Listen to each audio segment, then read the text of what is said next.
अस्सलाम वालेकुम ऑल। आज हम इश्यूज़ इन पाकिस्तान इकॉनमी अकबर जैदी की बुक का चैप्टर नंबर 8 का पार्ट नंबर 2 करेंगे। चैप्टर नंबर 8 बेसिकली की issues in industry in Pakistan के ऊपर बेस करता है, जिसमें से आज हम टेक्सटाइल सेक्टर को पढ़ेंगे। ठीक है, स्टार्ट करते हैं अपने लेक्चर को। The textile sector and it's crisis. Most of the time जब भी पाकिस्तान में मैन्युफैक्चरिंग सेक्टर की बात की जाती है तो हमारे जहन में जो एक इंडस्ट्री आती है वो सिर्फ टेक्सटाइल इंडस्ट्री की आती है, क्योंकि पाकिस्तान में सिर्फ एक टेक्सटाइल इंडस्ट्री ही major portion of manufacturing sector का ऑक्यूपाई किया हुआ है। ठीक है, टेक्सटाइल इंडस्ट्री जो है बहुत ज़्यादा इम्पॉर्टेंट है for the number of reasons, जैसे कि ये एम्प्लॉयमेंट अपॉर्चुनिटीज़ बहुत ज़्यादा जो है जनरेट करती है और बहुत सारे जो लोग हैं यहाँ पे एम्प्लॉयड हैं। उसके साथ साथ वैल्यू एडिशन और स्पेशली इसकी कंट्रीब्यूशन जो है एक्सपोर्ट के अंदर जो है बहुत ज़्यादा इम्पॉर्टेंट है हमारे लिए।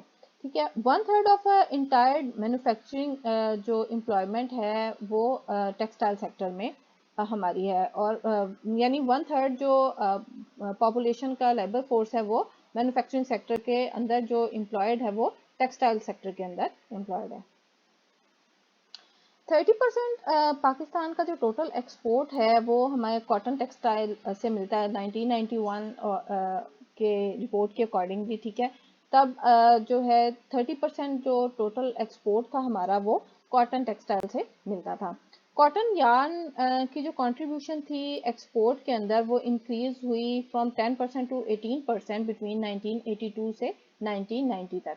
ठीक है, पाकिस्तान की इकॉनमी जो थी उसने टेक्सटाइल को बिल्ड करना स्टार्ट किया and its current base is still concentrated in textile. ठीक है, कॉटन टेक्सटाइल इंडस्ट्री जो थी वो मोस्ट इम्पॉर्टेंट टेक्सटाइल इंडस्ट्री है हमारे अंदर। हमारी बेसिकली जो मैन्युफैक्चरिंग सेक्टर है वो बेस करता है टेक्सटाइल के ऊपर, और टेक्सटाइल के अंदर भी कॉटन के ऊपर हम जो है हमारी बहुत ज़्यादा एक्सपर्टीज़ है। और हमारी जो कॉटन टेक्सटाइल इंडस्ट्री है वो तकरीबन 19% जो है लार्ज स्केल मैन्युफैक्चरिंग सेक्टर है। ठीक है, वो उसमें एम्प्लॉयमेंट देता है, और 60% जो है वो टोटल एक्सपोर्ट बेस्ड जो एक्सपोर्ट है वो हमारी कॉटन टेक्सटाइल इंडस्ट्री से आती है। टेक्सटाइल इंडस्ट्री लॉस्ट इस पोजीशन ऑफ 1960s और 70s, जैसे कि हमने पिछले चैप्टर्स में एनालाइज किया था कि 1960s और 70s में इंडस्ट्री के ऊपर बहुत ज़्यादा फोकस था। हमारे जो पॉलिटिकल लीडर्स थे उनका इंडस्ट्री के ऊपर बहुत ज़्यादा फोकस था, और साथ साथ जो ग्रीन रेवोल्यूशन आया 1960s में उसमें भी हमने कॉटन की यील्ड को बहुत ज़्यादा इम्प्रूव करने की कोशिश की, तो जिसका इंडस्ट्री के ऊपर कॉटन इंडस्ट्री या टेक्सटाइल इंडस्ट्री के ऊपर बहुत ज़्यादा अच्छा इम्पैक्ट आया था। ठीक है, उस टाइम पे हमारी जो पोजीशन थी वो बहुत ज़्यादा अच्छी थी वर्ल्ड इकोनॉमीज में कॉटन की एक्सपोर्ट के हिसाब से। ठीक है, लेकिन उसके बाद जो आहिस्ता आहिस्ता जब हमने अपनी इंडस्ट्री को के अंदर ज़्यादा इन्वेस्टमेंट नहीं की, और डिफरेंट कंडीशंस जो पॉलिटिकल कंडीशंस थी हमारी कंट्री की, उनकी वजह से हमने अपनी जो पोजीशन थी वर्ल्ड के अंदर इंडस्ट्री वर्ल्ड के अंदर एक्सपोर्ट में कॉटन की, तो वो हमने लूज कर दी।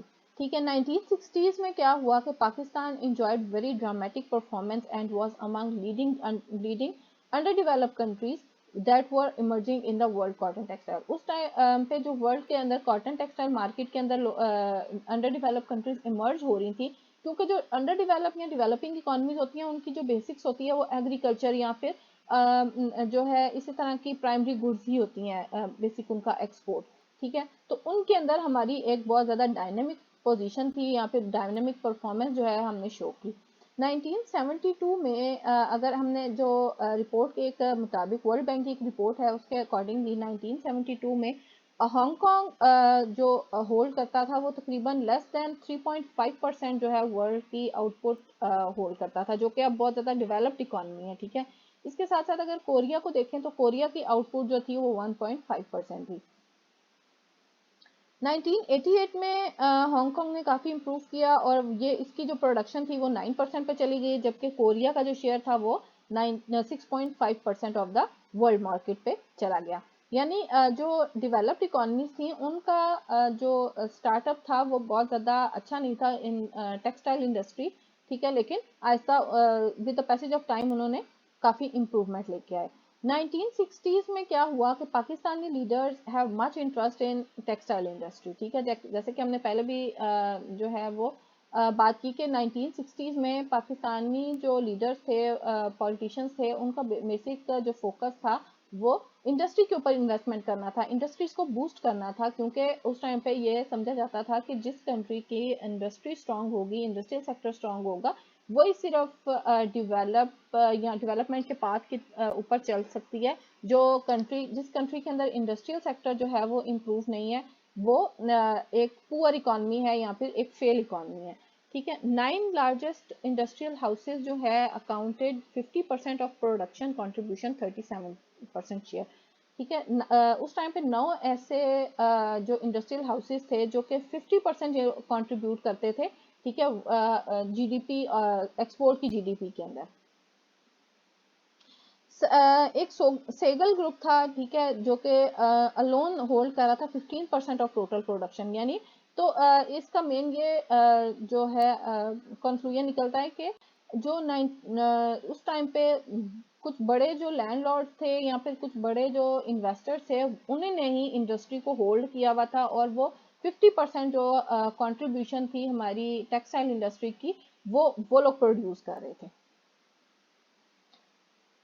आगे देख लेते हैं कि Pakistan is the world 4th largest cotton producer, ठीक है, with annual production 12 to 14 million bells.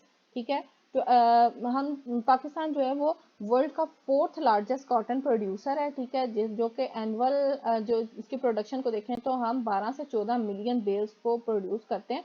And its cotton fibre is considered at one of the best in the world. ठीक है, हमारी जो लैंड है वो इतनी फर्टाइल है कि वर्ल्ड बेस्ट कॉटन हम प्रोड्यूस कर रहे हैं। लेकिन due to poor picking, ginning और elimination of contamination, it lose its advantage, क्योंकि हमारे जो लेबर उसमें फार्म में काम भी करते हैं तो वो इतने एक्सपर्ट नहीं होते, उनके पास इतनी स्किल्स नहीं होती कि उन्हें आइडिया हो सके कि किस तरह कॉटन को पिक करना है अच्छे तरीके से, या फिर उसकी जिनिंग करनी है, या उसमें से जो जितने भी कंटामिनेशन पार्टिकल्स हैं उनको अलग करना है।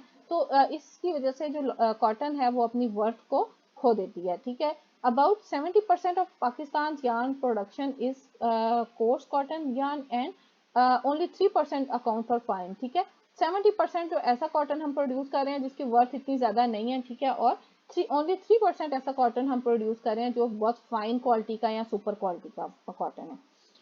Pakistan is one of the largest exporter of cotton yarn in the world. ठीक है, पाकिस्तान जो है वो एक लार्जेस्ट एक्सपोर्टर है कॉटन यार्न का वर्ल्ड के अंदर, in terms of quantity, but in terms of value it captures only 5% of export market. Quantity में तो हम बहुत ज़्यादा एक्सपोर्ट कर रहे हैं, लेकिन हमारी क्वालिटी जो है वो इतनी इम्प्रूव्ड नहीं है, या फिर हमारी फिनिश्ड क्वालिटी नहीं है हमारे वर्ल्ड मार्केट के accordingly. Pakistan is the 4th largest exporter of woven cloth. ठीक है, वूवन क्लॉथ भी हम एक्सपोर्ट कर रहे हैं, लेकिन जो ज़्यादा वूवन क्लॉथ है वो लो क्वालिटी का है। ठीक है, जो कि एट्रीब्यूट करता है to the low level of technology, क्योंकि उसको वीव जो है वो किया हुआ है वो लो टेक्नोलॉजी लेवल से के साथ किया हुआ है, both in weaving and processing. Dyeing का प्रोसेस जो है वो लो क्वालिटी से होता है। ठीक है, वीव जो कॉटन को किया जाता है वो लो क्वालिटी मशीनरी है उससे किया गया, जिसकी वजह से जो वूवन क्लॉथ है उसकी वर्थ जो है हम उतनी नहीं ले पाते जितनी उसकी होनी चाहिए। इन the world largest market of cotton fabric, Pakistan finish cotton share जो है वो एक्सट्रीमली लो है। जो वर्ल्ड लार्जेस्ट मार्केट है कॉटन फैब्रिक की, उसके अंदर हमारी जो फिनिश्ड कॉटन क्लॉथ है उसकी वर्थ बहुत ज़्यादा कम है, ओनली 3% है। पाकिस्तान का जो मेन एक्सपोर्ट है वो क्या है, टेक्सटाइल इंडस्ट्री या गारमेंट्स। ठीक है, और they occupy a dominant position in the low cost and low quality cotton fabric market. Basically क्या है कि जो पाकिस्तान का जो मेन एक्सपोर्ट है टेक्सटाइल या गारमेंट गुड्स जो हैं, वो उन्होंने डोमिनेंट पोजीशन ली हुई है in the low cost and low quality cotton fabric के अंदर, क्योंकि हम जो है वो इतनी अच्छी कॉटन की क्वांटिटी तो हमारी बहुत ज़्यादा है, लेकिन क्वालिटी वाइज हमारी पुअर कॉटन है। Majority of the majority of processing units in Pakistan are not integrated. ठीक है, इंटीग्रेट नहीं है, बेसिकली हमारे जो प्रोसेसिंग यूनिट्स हैं इंडिपेंडेंटली काम कर रहे हैं, कमर्शियल डाइंग हो रही है, प्रिंटिंग हो रही है, जिसकी वजह से उनके अंदर ज़्यादा इन्वेस्टमेंट या उनके अंदर इम्प्रूवमेंट की इतनी कैपेसिटी नहीं है कि वो फिनिश्ड गुड्स जो है वो प्रोड्यूस कर सकें।